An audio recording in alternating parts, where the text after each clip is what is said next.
Hello students, welcome to EPG Pathshala. I am Dr. Pooja Walia Maan from SGI Samalkha.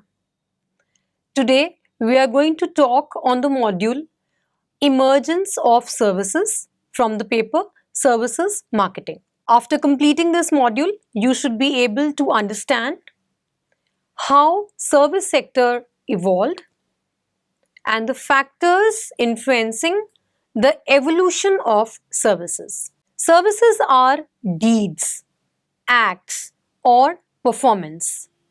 The complexity to this simple definition is added when we realize that there are no pure services, no pure tangible products.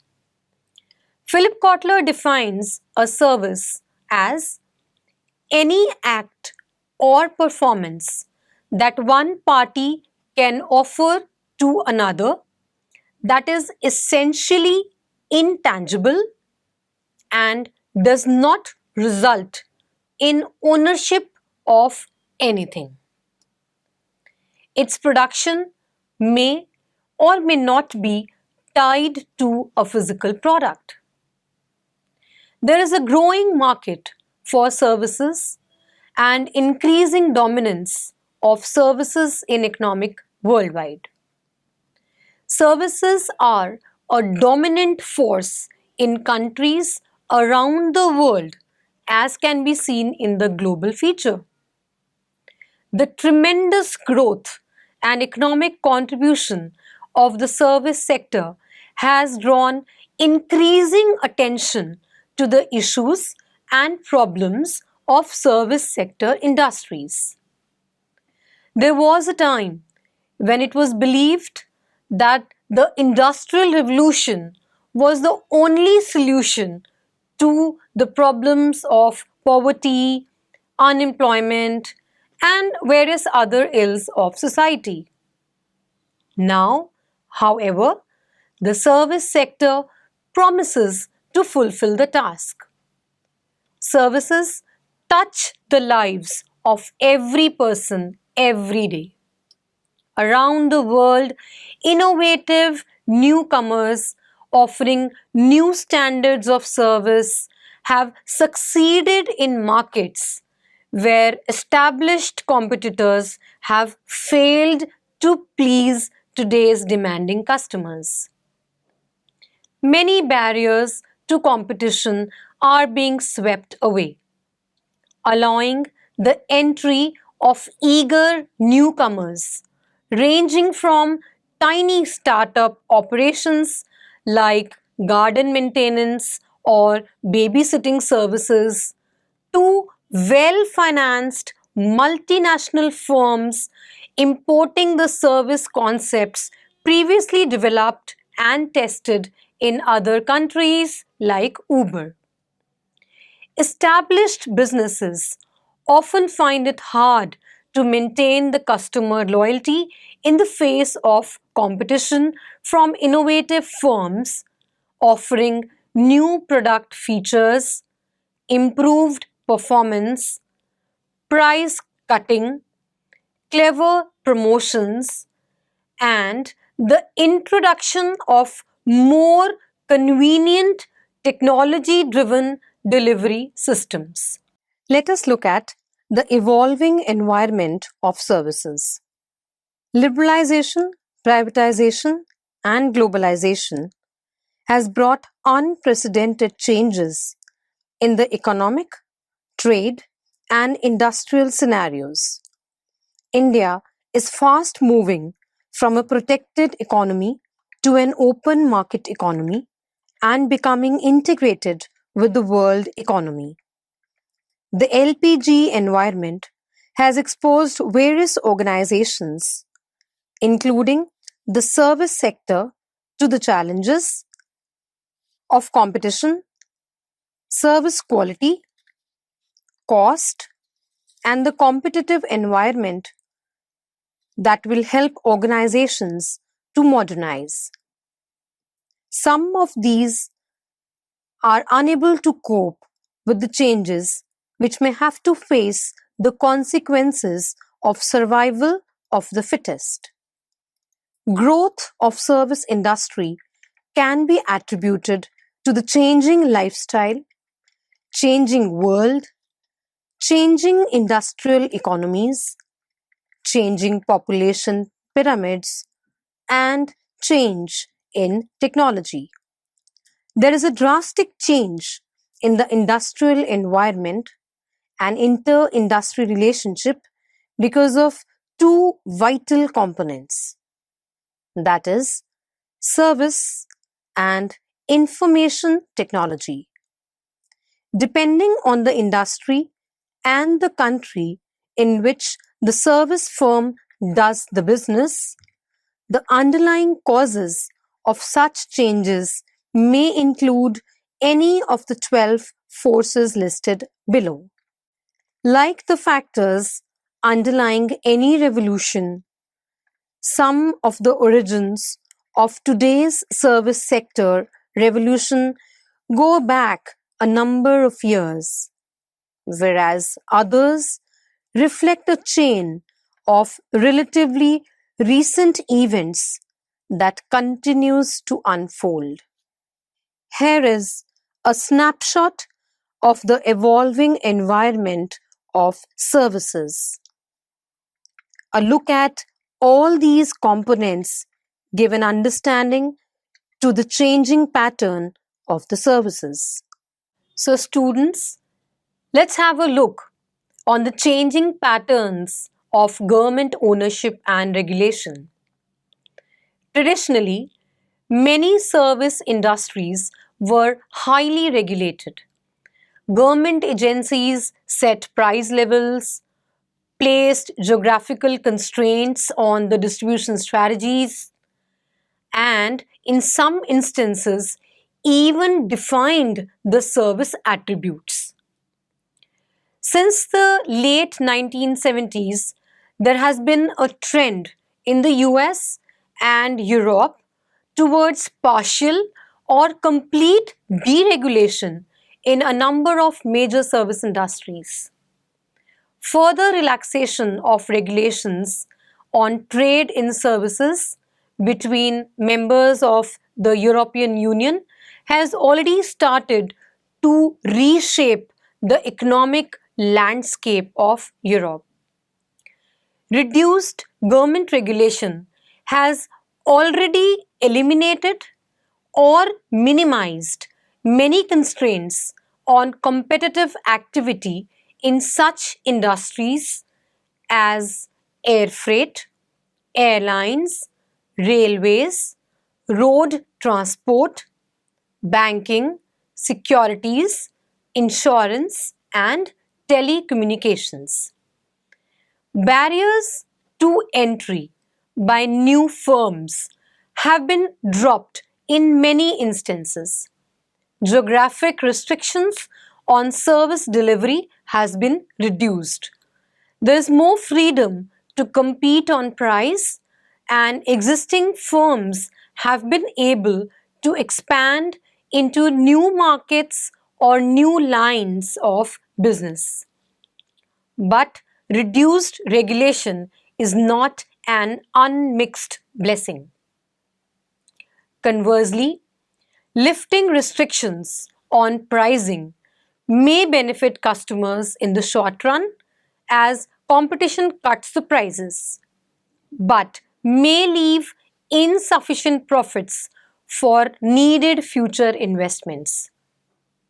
For instance, fierce price competition among American domestic airlines led to huge financial losses within the industry, thereby bankrupting several airlines.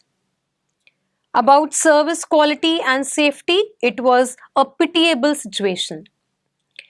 Profitable foreign airlines such as British Airways and Singapore Airlines gained market share by offering better service than American carriers on international routes. Of course, not all regulatory changes represent a relaxation of government tools.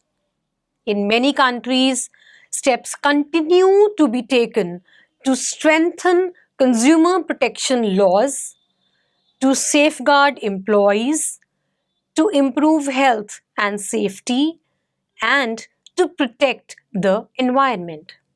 Privatization.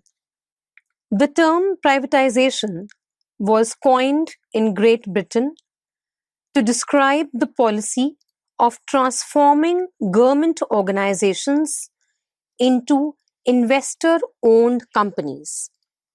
Led by Britain, privatization of public corporations has been moving rapidly ahead in a number of countries across Europe, as well as in Canada, Australia, New Zealand, and more recently in some Asian and Latin American states.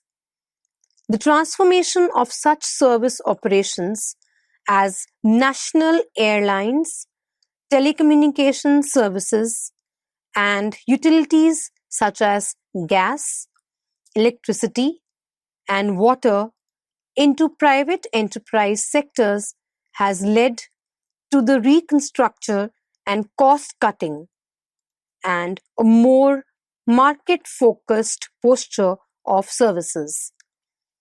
When privatization is combined with the relaxing of regulatory barriers to allow entry of new competitors, as was done in the British telecommunications or water industries, the marketing implications could be dramatic. The privatization of utilities has led to a trend towards international ownership, which many authorities see as irreversible. Privatization can also apply to regional or local governmental departments. At the local level, for instance, services such as refuse collection and cleaning have been shifted from the public sector to private firms. Not everyone is convinced, however, that such changes are beneficial to all sectors of the population. When services are provided by public agencies, there are often cross subsidies designed to achieve a broader social goal. With privatization, there are fears that the search for efficiency and profits will lead to cuts in service and price increases. The result may be to deny less affluent segments the services they need at prices they can afford. Hence, the argument for continued regulation of prices and terms of service in key industries such as healthcare, telecommunications, water, electricity, and passenger rail transportation. Students, let's now talk about the various technological innovations. New technologies are radically altering the ways in which many service organizations do business with their customers, as well as what goes on behind the scenes. Perhaps the most powerful force for change today comes from the integration of computers and telecommunications. Companies operating information-based services, such as financial service firms, are seeing the nature and scope of their businesses totally transformed by the advent of national or even global electronic delivery systems, including the Internet and its best known component, the World Wide Web. For instance, Amazon.com delivers the same product to the customers as a traditional bookshop, but in a very different context. Although book lovers may complain that it cannot offer the chance to browse the shelves of a friendly bookshop and leaf through a book, Amazon.com offers far more choice and convenience, global access, and often lower prices. The launch of Amazon's Kindle e-reader, followed by Apple's iPad, enabled the download of books, starting a transformation in the way people consume literature. Although people had been downloading music for years, the success of Apple's iPod and iTunes store made this means of consuming music commonplace, with a far-reaching effect on the music industry. Technological change affects many other types of services too, from air freight to hotels to retail stores. Express courier firms such as TNT, DHL, FedEx, and UPS, for instance, recognized that the ability to provide real-time information about the customer's packages had become as important to success as the physical movement of those packages. Technology does more than enable the creation of new or improved services. It may also facilitate re-engineering of such activities as delivery of information, order taking and payment, enhance a firm's ability to maintain more consistent service standards, permit the creation of centralized customer service departments, allow replacement of personnel by machines for repetitive tasks, and lead to greater involvement of customers in operations through self-service and the internet. Growth of service chains and franchisee network is our next discussion topic. More and more services are being delivered through national or even global chains. The respected brand names such as the Burger King, Body Shop, Ibis, Lufthansa, etc. have spread far from their original roots. In some instances, such chains are entirely company-owned. In others, the creator of the original concept has entered into partnerships with the outside investors. Franchising involves the licensing of independent entrepreneurs to produce and sell a branded service according to tightly specified procedures. It is an increasingly popular way to finance the expansion of multi-site service chains that deliver a consistent service concept. Large franchise chains are either replacing or absorbing a wide array of small, independent service businesses in fields as diverse as bookkeeping, car hire, dry cleaning, hairdressing, photocopying, plumbing, fast food restaurant, and the estate agency services. Among the requirements for success are the creation of mass media advertising campaigns to promote brand names nationwide and even worldwide, standardization of service operations, formalized training programs, a never-ending search for new products, continued emphasis on improving efficiency and dual marketing programs directed at customers and franchisees respectively. Let us now talk about internationalization and globalization. The internationalization of service companies is readily apparent to any tourist or business executive traveling abroad. Airlines and air freight companies that were formerly just domestic in scope, today have extensive foreign route networks.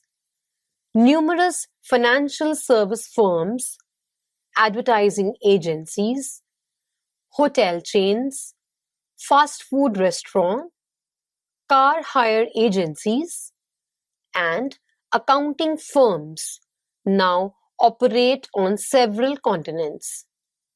This strategy may reflect a desire to serve existing customers better, to penetrate new markets, or even to target both.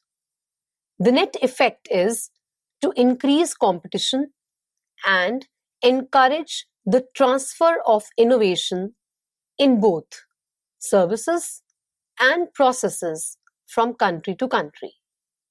Many well-known service companies in Europe are foreign-owned. For example, McDonald's, the Four Seasons hotels, etc. In turn, Americans are often surprised to learn that the Burger King is owned by the British company. A walk around many of the world's major cities quickly reveals numerous and famous service names that originated in other parts of the globe. Franchising allows a service concept developed in one country to be delivered around the world through distribution systems owned by local investors. Internationalization of service businesses is being facilitated by the free trade agreements, such as those between Canada, Mexico, and the US, called as the NAFTA, between the South American countries, and of course, between the current member states of the European Union. However, there are fears that barriers will be erected to impede trade in services between the free trade blocs and other nations, as well as between the blocs themselves.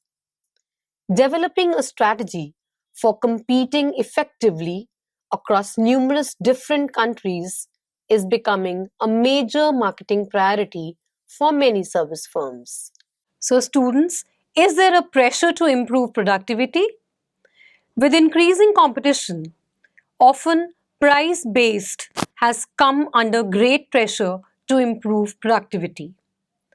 Demands by investors for better returns on their investments have also fueled the search for new ways to increase profits by reducing the cost of service delivery.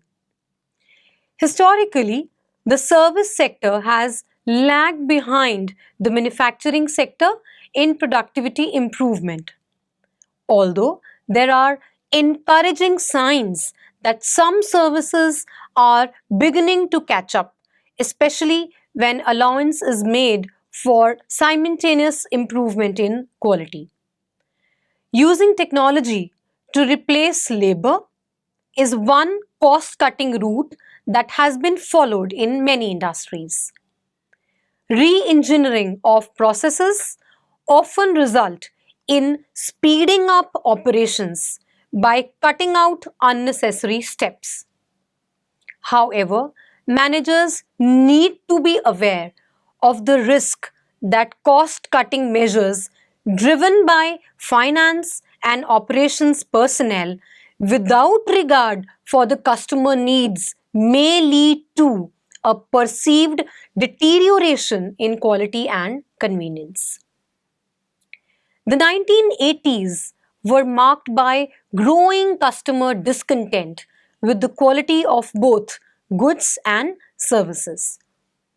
Many of the problems with manufactured products concern poor service at the retail point of purchase and with difficulties in solving problems, obtaining refunds, or getting repairs made after the sale. Service industries such as banks, hotels, car hire firms, restaurants, and telephone companies were as much criticized for human failings on the part of their employees as for failures on the technical aspects of service. With the growing realization that improving quality was good for business and necessary for effective competition, a radical change in thinking took place. Traditional notions of quality were replaced by the new imperative of letting quality by customer driven basis, which had enormous implications for the importance of service marketing and the role of customer research in both service and manufacturing sectors. Numerous firms have invested in research to determine what their customers want on every dimension of service, in quality improvement programs designed to deliver what customers want, and in regular measurement of how satisfied their customers are with the quality of service received. The next is the expansion of leasing and rental business. Leasing and rental businesses represent a marriage between service and manufacturing businesses. Increasingly, both corporate and individual customers find that they can enjoy the use of a physical product without actually owning it. Long-term leases may involve use of the product alone, such as a lorry, or provision of a host of related services at the same time. In road transport, for instance, full service leasing provides almost everything, including painting, washing, maintenance, tires, fuel, license fees, road service, substitute vehicles, and even drivers. In the UK, as the home improvement and the do-it-yourself markets have grown, many entrepreneurs have gone into the business to rent electrical and mechanical equipments, ranging from carpet cleaners and hedge trimmers to power tools, wallpaper strippers, and even the cement mixers. Personnel too can be hired for the short periods rather than employing them for a full time, as is evidenced by the growth of firms supplying temporary workers from secretaries to security guards. Europe is following practices that have long prevailed in Canada and the US, with more students becoming part-time workers. Manufacturers as service providers. Service profit centers within manufacturing firms are transforming many well known companies in fields such as computers, motor vehicles, and electrical and mechanical equipment. Supplementary services, once designed to help sell equipment, including consultation, credit, transportation, and delivery, installation, training, and maintenance, are now offered as profit seeking services in their own right, even to customers who have chosen to purchase competing equipment. Several large manufacturers, including General Electric, Ford, and Mercedes, have become important players in the global financial services industry as a result of developing credit financing and leasing divisions. Similarly, numerous manufacturing firms now seek to base much of their competitive appeal on the capabilities of their worldwide consultation, maintenance, repair, and problem solving services. In fact, service profit centers often contribute a substantial proportion of the revenues earned by such well known manufacturers as IBM, Hewlett-Packard, and Rank Xerox. Pressures on public and non-profit organizations to find new income. The financial pressures confronting public and non-profit organizations are forcing them not only to cut costs and develop more efficient operations, but also to pay more attention to customer needs and competitive activities. In search for new sources of income, many non-business organizations are developing marketing orientation, which often involves rethinking their product lines, adding profit-seeking services such as shops, retail catalogs, restaurants, and consultancy, becoming more selective about the market segments they target and opting more realistic pricing policies. As the costs of staging soccer matches has risen, not least because of the sharp rise in players' salaries, many football clubs across Europe have become highly marketing oriented. A growing number engage in significant merchandising activities, with shops selling goods from replica football strips to baby wear. New or renovated stadia now feature restaurants and special spectator boxes that can be sold or rented to companies. Hiring and promotion of innovative managers. Traditionally, many service industries were very inbred. Managers intended to spend their entire careers working within a single industry, even when a single organization. Each industry was seen as unique and outsiders were suspect. Relatively, few managers possessed graduate degrees in business such as an MBA, although they might have held an industry specific diploma in a field such as hotel management or healthcare administration. In recent years, however, competition and enlightened self interest have led companies to recruit better qualified managers who are willing to question traditional ways of doing business and able to bring new ideas from previous work experience in any industry. In retail banking, for instance, senior managers in fields such as marketing are sometimes recruited from fast moving consumer goods companies. And within many firms, intensive training programs are now exposing employees at all levels to new tools and concepts. Other reasons for growth of services. The first reason is consumer affluence. Due to the fast rise in income of consumers, they are attracted towards the new areas like clubs, health clubs, domestic services. The second reason is working women. During the recent times, a large number of women have come up in a variety of professions. In short, women are getting involved in almost all male dominated activities. Due to this, demand of various services has increased.